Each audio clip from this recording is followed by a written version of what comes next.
I'm Jonathan Panda. Welcome to my channel.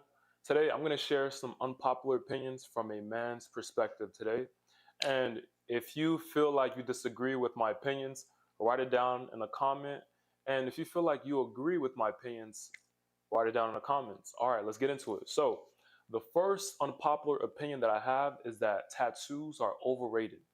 Now, when I say tattoos are overrated, I'm specifically talking about full body tattoos. Let me show you guys an example right here.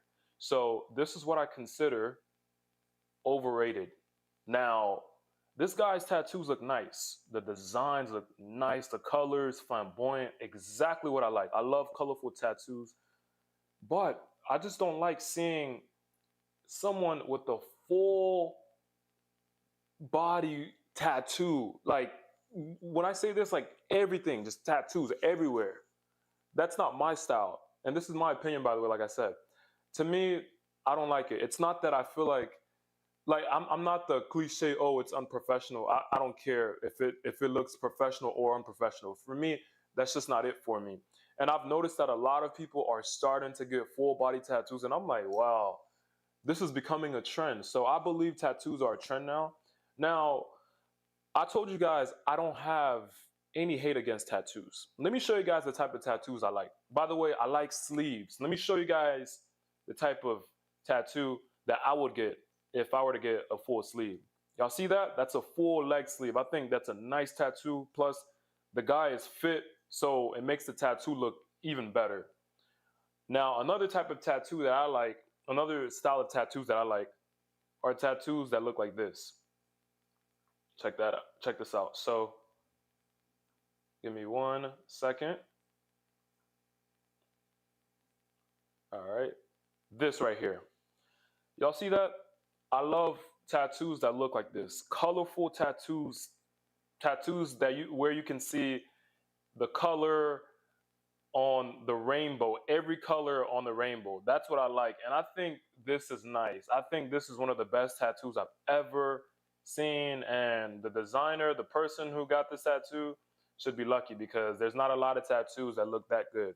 I like tattoos where you can see the aqua colors, and typically people with lighter skin have those type of tattoos. I mean, I can get them, but you probably wouldn't see those aqua colors as well. Like if I were to get a tattoo, it would have to be, if I were to get a colorful tattoo, it would have to be somewhere right here, inside my arm or my thigh, someplace where my skin is light.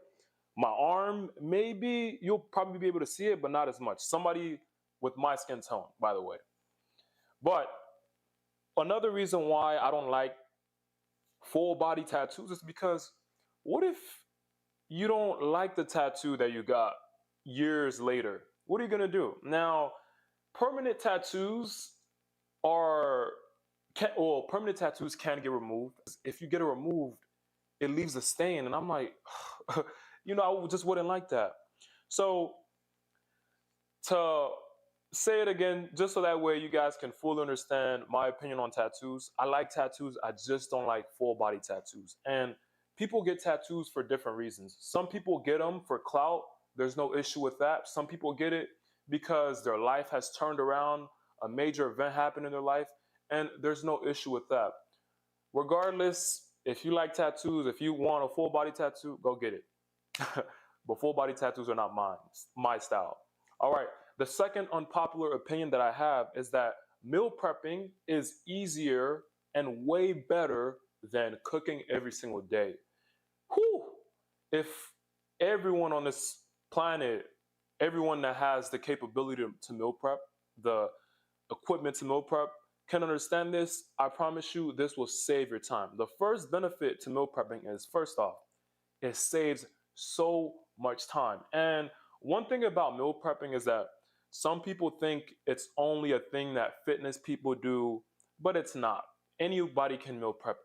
I believe everyone should meal prep, especially if you have a job, if you go to school, or if you play a sport. I promise you, meal prepping will help out.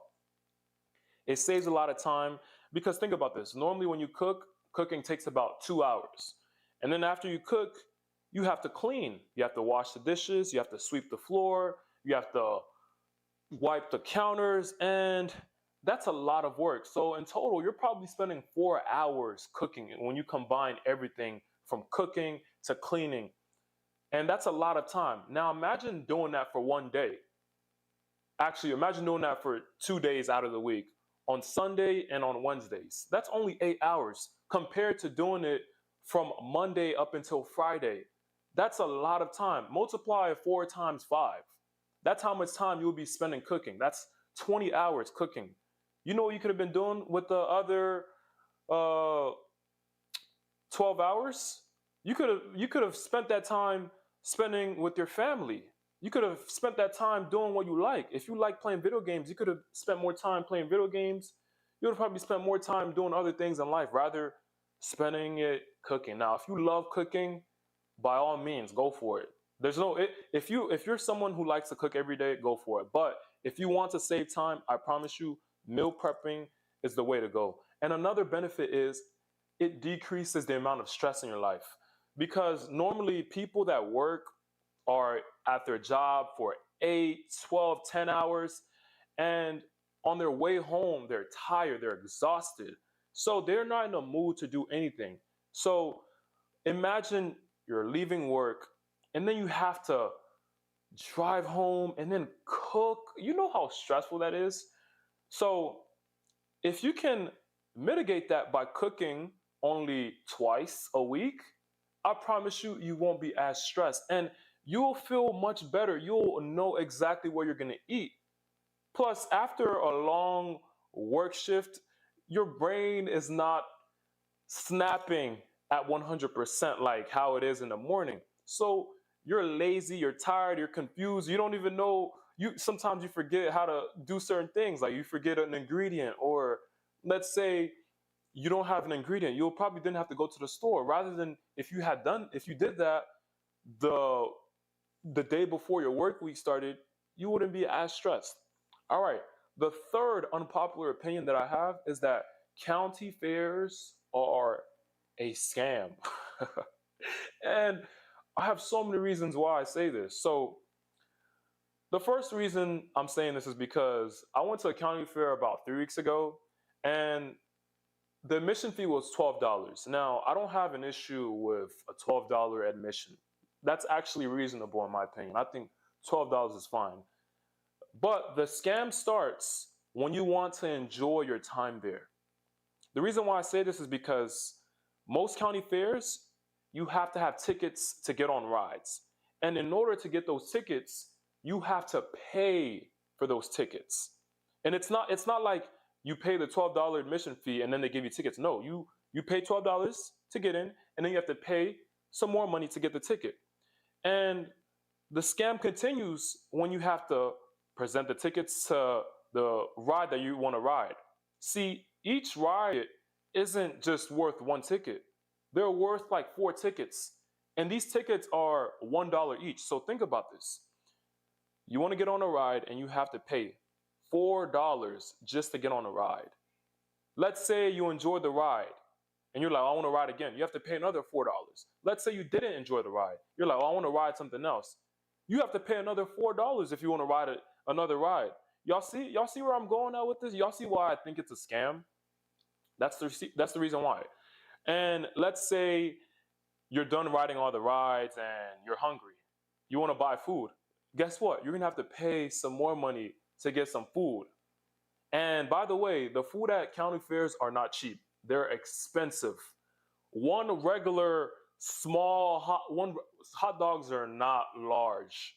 One regular hot dog at a fair is $8.